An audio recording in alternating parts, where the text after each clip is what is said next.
Morning students.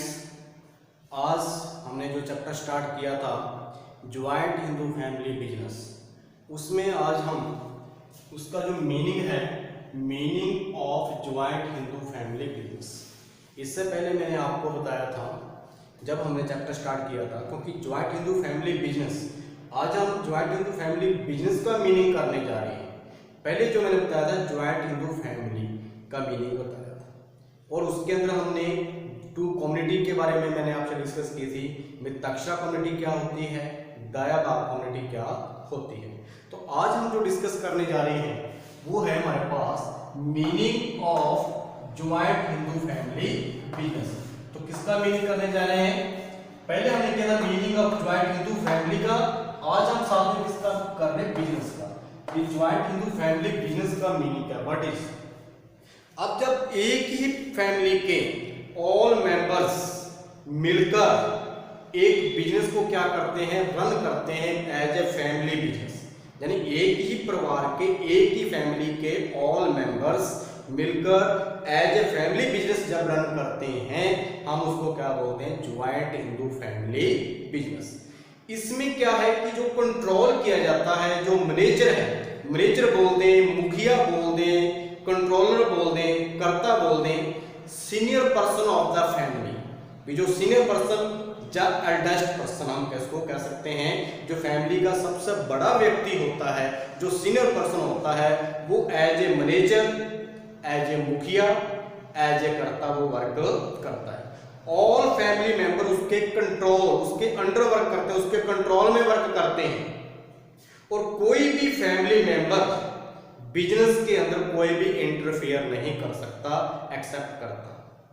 जो भी decision लिए जाते हैं, लोन लिया जाए, कोई डिसीजन लिया जाए, ऑल डिसीजन कर्ता के द्वारा लिया जाते हैं, सीनियर पर्सन के द्वारा लिए जाते हैं। बिजनेस में कितना प्रॉफिट हुआ है, कितनी लॉस हुई है, कोई भी फैमिली मेंबर इसके बारे में जानकारी नहीं ले सकता।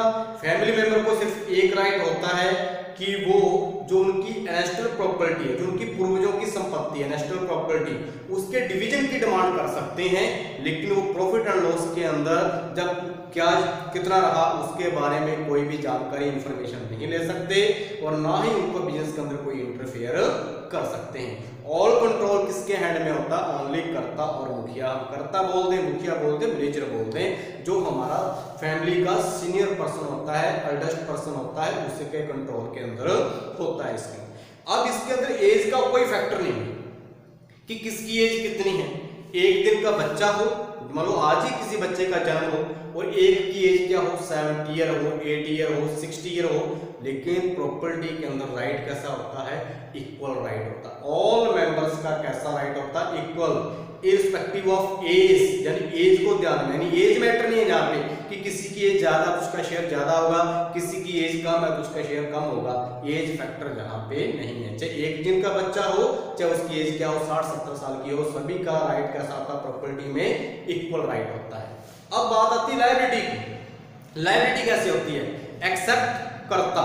एक्सेप्ट कर्ता हमने किसको नाम दिया है? जो सीनियर पर्सन है फैमिली का, एल्डेस्ट पर्सन है जो फैमिली का, हम उसको कर्ता भी कह सकते हैं। क्या क्या हो सकते हैं? एक तो कर्ता, मुखिया, मैनेजर कह सकते हैं। ये कौन होता है? सीनियर पर्सन, एल्डेस्ट पर्सन जो है हमारी फैमिली का। एल्डेस्ट पर्सन हो कह दें, जब सीनियर पर्सन कह दें, उसके पास ये राइट होता है। तो एल्डेस्ट पर्सन जो है, कर्ता जो मुखिया है, उसकी लायबिलिटी कैसी होती है? उसकी लायबिलिटी अनलिमिटेड होती है। अनदर मेंबर जो होते हैं उनकी लायबिलिटी कैसी होती है? लिमिटेड होती है। कैसी लायबिलिटी होती है? लिमिटेड। जो अनलिमिटेड लायबिलिटी, कर्ता की कैसी लायबिलिटी है? अनलिमिटेड। क्योंकि यदि बिजनेस में बहुत ही ज्यादा लॉस हो जाती है, हैवी लॉस, तो जो अदर मेंबर्स हैं उनकी जो पर्सनल प्रॉपर्टी रिस्पॉन्सिबल नहीं होगी लॉस को पूरा करने के लिए, फुलफिल करने के लिए। लेकिन जो करता है उसकी लायबिलिटी कैसी होती है, अनलिमिटेड। इसलिए उसकी पर्सनल प्रॉपर्टी सीधी बिजनेस के साथ अटैच है। यदि बिजनेस में लॉस होती है तो उसकी पर्सनल प्रॉपर्टी को बिजनेस की लॉस को पे करने के लिए यूज किया जा सकता है। इसलिए अनलिमिटेड लायबिलिटी कर्ता को मोटिवेट करती है, इंस्पायर करती है कि वो एक बेटर डिसीजन ले, एक प्रॉपर डिसीजन ले। यदि उसकी लायबिलिटी अनलिमिटेड है तो उसको प्रॉपर डिसीजन लेने के लिए वो क्या करती है, मोटिवेट करती है। दूसरी बात इसमें ये आती है कि इसके जैसे हमने नेम लिया हिंदू लॉ, तो ये हिंदू लॉ कहां पे होगा, इंडिया में। तो ये कहां पे लागू होता है, इंडिया में लागू होता है। और इसका जो ऑपरेशन होता है, जो रूल्स होते हैं वो किसके होते हैं, अकॉर्डिंग टू हिंदू लॉ होते हैं। किसके अकॉर्डिंग होते हैं, अकॉर्डिंग टू हिंदू लॉ। जो भी रूल्स फॉलो किए जाते हैं हिंदू लॉ के रूल्स फॉलो किए जाते हैं बिजनेस को रन करने के लिए।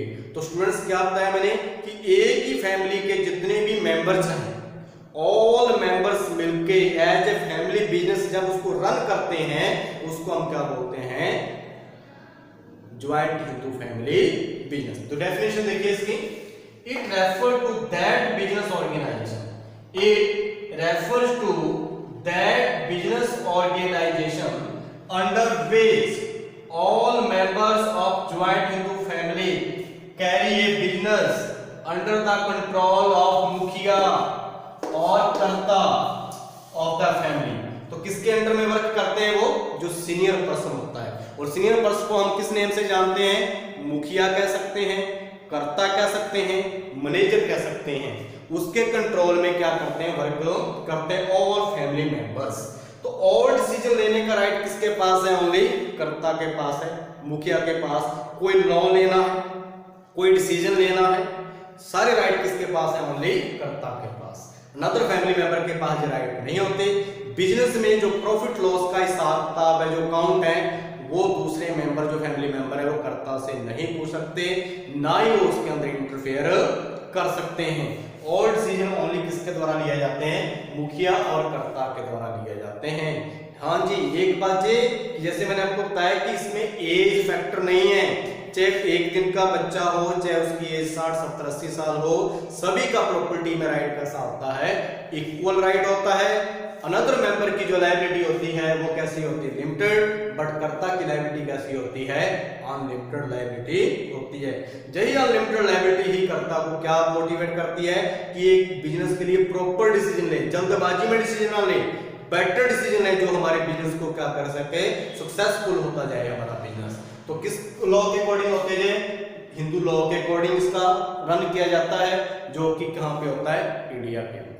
आगे हमारे पास क्या है इसकी features of joint Hindu family business. तो जैसा अभी मैंने इसके मीनिंग में ही क्लियर करवा दिया है। फर्स्ट पॉइंट कहता है operation according to the Hindu law. तो इस बिजनेस को किस लॉ के अकॉर्डिंग आप रन करोगे, हिंदू लॉ के अकॉर्डिंग रन करोगे। और ये कहां पे होता है हमारे पास, ओनली इंडिया के अंदर। इसके अंदर जितने भी मेंबर्स हैं, ऑल मेंबर्स की जो राइट्स हैं, जो ड्यूटीज हैं, वो किस लॉ के अकॉर्डिंग होएगी, हिंदू लॉ के अकॉर्डिंग ही होएगी। तो यानी बिजनेस को हम किस लॉ के अकॉर्डिंग करते हैं, हिंदू लॉ के अकॉर्डिंग। ऑल मेंबर्स की जो राइट्स हैं, ड्यूटीज हैं, रिस्पॉन्सिबिलिटीज हैं, वो किस लॉ के अकॉर्डिंग होएगी, हिंदू लॉ के अकॉर्डिंग होएगी। नेक्स्ट पॉइंट, मैनेजमेंट बाय कर्ता। तो हमने अभी किया, जो बिजनेस को मैनेज किया जाता है, बिजनेस को रन किया जाता है, वो किसके द्वारा किया जाता है, कर्ता के द्वारा।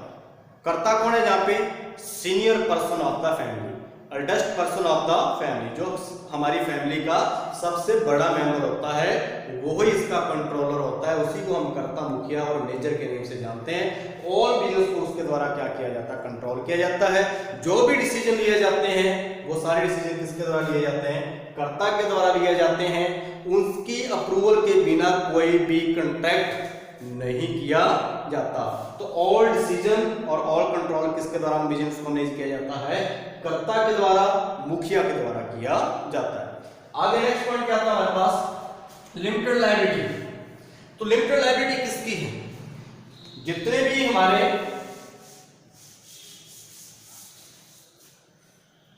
फैमिली मेंबर हैं,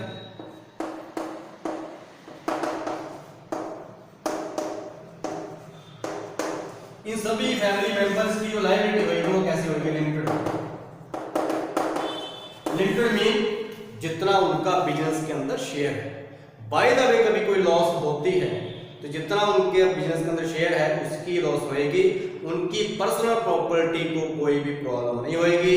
पर्सनल प्रॉपर्टी जो है उस लॉस को पे करने के लिए रिस्पॉन्सिबल नहीं है। लेकिन कर्ता की लायबिलिटी, ये तो फैमिली मेंबर्स की लायबिलिटी होगी। कर्ता की लायबिलिटी कैसी होती है? कर्ता की लायबिलिटी अनलिमिटेड रहेगी। कर्ता की लायबिलिटी स्टूडेंट्स कैसी होगी? अनलिमिटेड, ताकि कर्ता एक प्रॉपर डिसीजन ले सके। और कल को यदि बिजनेस के अंदर बहुत बड़ी लॉस हो जाती है तो कर्ता की पर्सनल प्रॉपर्टी भी रिस्पॉन्सिबल है बिजनेस की लॉस को पे करने के लिए, to discharge the loss of the business to liability of the business. Next point, permanent existence. Permanent existence क्या होता है? कंपनी में होता है। कंपनी में क्या होता है? मेंबर्स में come, members may go, but company goes for on ever. यानी मेंबर्स आ जाएं, मेंबर्स चले जाएं, किसी की डेथ हो जाए, कंपनी के ऊपर इसका कोई भी इफेक्ट नहीं पड़ता। कंपनी कंटिन्यू अपना वर्क करती रहती, चलती रहती है कंपनी। सेम एग्जिस्टेंस किसका होता है? ज्वाइंट हिंदू फैमिली बिजनेस का। इसमें भी कोई मेंबर बर्थ ले, किसी का जन्म हो गया, किसी मेंबर्स की क्या होगी? डेथ होगी, कोई मेंबर इंसॉल्वेंट हो गया, इंसॉल्वेंट मतलब दिवालिया, बैंकरप्ट जिसको डिक्लेयर कर दिया जाता है कि अब इसके पास देने के लिए कुछ भी नहीं रहा, खाली हाथ है, बिल्कुल इसके पास ये कपड़े रह के डालने वाले और कुछ नहीं है इसके पास, खाली है, उसको हम बैंकरप्ट होता है जो कोर्ट के द्वारा डिक्लेयर कर दिया जाता है बैंकरप्ट, जहां उसको हम दिवालिया बोल देते हैं हिंदी में, इंसॉल्वेंट। कोई व्यक्ति, कोई मेंबर जो है मेंटल हो जाए, पागल हो जाए, इसका बिजनेस के ऊपर कोई भी इफेक्ट नहीं पड़ता। किसी बर्थ का, डेथ का, इंसॉल्वेंसी का, कोई पागल हो जाए, मेंटल हो जाए, उसका इसके ऊपर कोई भी इफेक्ट नहीं पड़ता। हमारा बिजनेस क्या है? कंटिन्यू चलता रहता है, इसलिए हम उसको बोलते हैं परमानेंट एग्जिस्टेंस। जैसा कि हमने किस में लिया था? सोल ट्रेड में। सोल ट्रेड में एक ही व्यक्ति है, मर जाने के बाद बिजनेस क्या हो जाता है? क्लोज डाउन हो जाता है। पार्टनरशिप में हम पढ़ के आए थे, दो मेंबर है, एक मेंबर ने रिटायरमेंट ले ली, डेथ होगी, पार्टनरशिप क्या हो जाती थी? बंद हो जाती थी। उसमें परमानेंट एग्जिस्टेंस नहीं था। यहाँ पे हमारा एग्जिस्टेंस क्या है? बिजनेस का परमानेंट है, कंटिन्यू चलता रहता है, किसी डेथ का, बर्थ का, इंसॉल्वेंसी का इसके ऊपर कोई भी इफेक्ट नहीं पड़ता। Next point, membership by birth. इसमें ऐसा नहीं है कि जैसे पार्टनरशिप में हमने देखा था कि माइनर पर्सन जो है वैसे हम उसको एडमिट तो कर लेते हैं सेक्शन 930 के अकॉर्डिंग। पार्टनरशिप एक्ट जो हमारा 1932 है उसमें सेक्शन 30 है, उसके अकॉर्डिंग हम उसको माइनर को पार्टनर बना लेते हैं। लेकिन पार्टनर किसके अंदर बनाते हैं? Only in profit. लायबिलिटी कैसी होती है? लिमिटेड। लॉस के अंदर वो पार्टनर नहीं होता। इसके अंदर ऐसा कुछ नहीं है। जैसे ही बच्चा जन्म लेता है, just after birth, just after birth वो फैमिली का क्या बन गया? मेंबर बन गया। फैमिली का मेंबर बनने के कारण किसके अंदर शामिल हो गया? बिजनेस के अंदर। और उसको कैसा राइट हो गया? इक्वल राइट हो गया अदर मेंबर के बराबर। चाहे एक दिन का बच्चा हो, चाहे 80 साल का बुजुर्ग हो, ओल्ड एज पर्सन हो, सभी का राइट क्या होते हैं? इक्वल राइट होते हैं प्रॉपर्टी के अंदर। तो मेंबरशिप बाय बर्थ, जैसे ही एक बच्चे का बर्थ होता है उसका क्या किसमें राइट होता है? अपनी प्रॉपर्टी के अंदर इक्वल राइट होता है। नेक्स्ट पॉइंट हमारे पास क्या आता है इसमें? Only male members. इसमें क्या हो सकता है? ओनली मेल मेंबर ही हो सकते हैं। अनफॉर्चुनेटली किसी व्यक्ति की डेथ हो जाए, after death of male member, और आगे जो सक्सेसर है, जो आगे वाली वारसा मेल नहीं है, उस समय लेडीज जो होती हैं, उनकी जो वाइफ होती है, उसको भी मेंबर बनने का राइट होता है।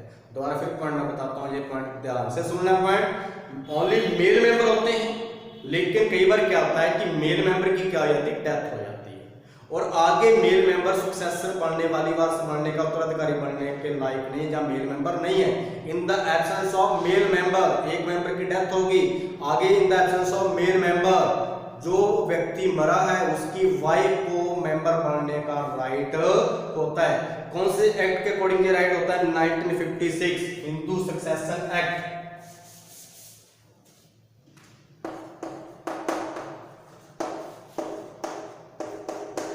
हिंदू 1956 इसके अंदर जब भी किसी व्यक्ति की डेथ होती है, वैसे तो मेल मेंबर ही मान सकते हैं, लेकिन किसी व्यक्ति की डेथ हो जाए, वो मैरिड हो और उसका आगे मेल मेंबर की एब्सेंस हो, मेल मेंबर ना हो, तो कौन मान सकता है? उसकी वाइफ जो होती है, उसकी वाइफ को मेंबर बनने का राइट होता है। किस एक्ट के according? Hindu succession act 1956। Next point क्या था स्टूडेंट्स हमारे पास? रजिस्ट्रेशन। इसके अंदर रजिस्ट्रेशन की जरूरत नहीं होती। किस लॉ के अकॉर्डिंग होता है? हिंदू लॉ के अकॉर्डिंग।